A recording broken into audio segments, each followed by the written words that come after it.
This is the first session that I will start teaching on how to survive and thrive after heartbreak.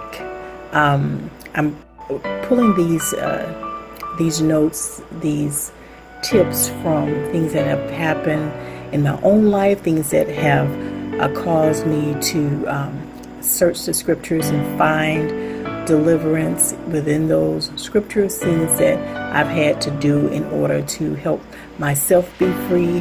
I went into the Word after a traumatic time in my life 8 years ago. I went into the Word because I needed deliverance. I needed healing. I needed a new sense of purpose. And this is what was provided to me, and I want to pass that on to you as well.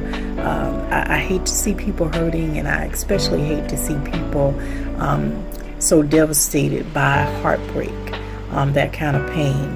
It's unavoidable when you love people. With love comes pain. So some things you're just not going to get around. There will be times that people that you love won't love you back, or they won't love you back the way that you love them. Or they may fall out of love with you and not love you anymore. What are you going to do? Are you going to sit and waste your life away longing and yearning for this person? Or are you going to find new purpose, find a new normal, a new life for yourself? Open the door to healing for yourself. Close the door on all of that pain. If you're ready to do that, if you want to thrive, actually, if you want to survive and thrive after heartbreak, I'm here to help you learn how to do it. And I'm just going to give you what was given to me. All right, so the first thing, I just want to give you a brief intro. I'm not going to really focus a whole lot on what was done to me. And the reason why is because regardless of what all was done, I've learned how important it is not to rehearse over and over again all the pain. That yes, you acknowledge I was hurt. Yes, you acknowledge I didn't deserve this. You acknowledge your part in the situation. You do all of that facing the issue. But don't dwell. Don't wallow. Don't throw yourself a pity party. So I'll just briefly talk about what I went through and what prompted me to go digging in the Word for my deliverance. So I'll start with the heartbreak. So I discovered that my husband of 20 plus years, we had been together for 27 years total, I discovered that he was cheating on me. That provoked me to leave our home in the middle of the night and move to another city. I got to thinking while I was in that other city about all the years that we had spent together and how I didn't want to throw all those years away. And so I thought, well, let me just go back and try again. Let's just see if I can make this work. Can I forgive him? Can I forgive him for not only cheating, but getting this woman pregnant? Can I do all of this? And I decided that yes, with God's help, I could. So one of my best friends brought me back to my husband. But after I came back and tried to work it out, he wouldn't stop cheating. He just kept doing it. In fact, he got worse.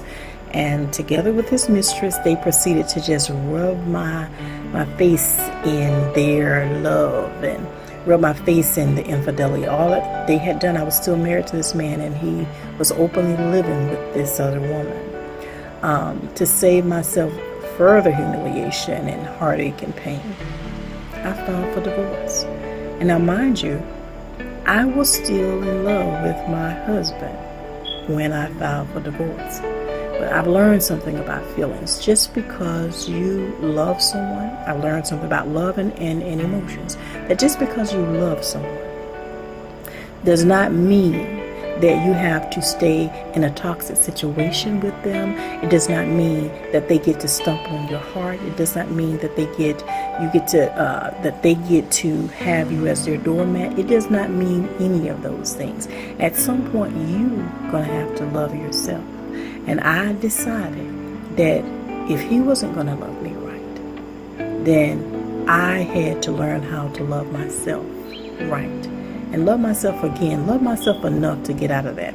So what I did was, despite my feelings, despite the lingering love that I had for this man, I made a decision. And I acted on that decision by filing for divorce. And I waited for my feelings to catch up later. And we'll talk more about that later on in the session, about how don't let your feelings rule you. You feel what you feel, but you still have to make a decision with a clear head. And then your feelings will just have to catch up later. All right, so the aftermath of this heartbreak was I was plagued with guilt for things I hadn't done, grief, bitterness, resentment, humiliation, financial devastation, homicidal thoughts. I didn't want to kill myself. I was okay with wanting to do some things to him, though. Pity parties, feelings of worthlessness. It was just so many things that I wanted to, I felt during that time. And so, because I knew that God didn't want me to catch a case, He had better for me in my life. I had people praying for me. Thank God. Didn't have enough pride to want to even try to hide the fact that I was hurting. So I thank God for my prayer covering and my friends who looked after me during that time on an emotional level. I thank God for my friends who helped God, kept holding me up in prayer. That was very instrumental. But I couldn't just lean on them. I couldn't just have them to comfort me. I had to learn how to lean on God. I had to learn how to comfort myself. I had to learn how to get in that word for myself, by myself, and do what I need to do to get up out of this emotional devastation. That's what I did. I realized that healing for my broken heart was available in and through the Word. I also realized that pain and grief have a purpose. There was a purpose for my pain. So that made me start looking at it a lot differently. And I also realized that pain had an expiration date, that I didn't always have to feel this thing that I was feeling at that time.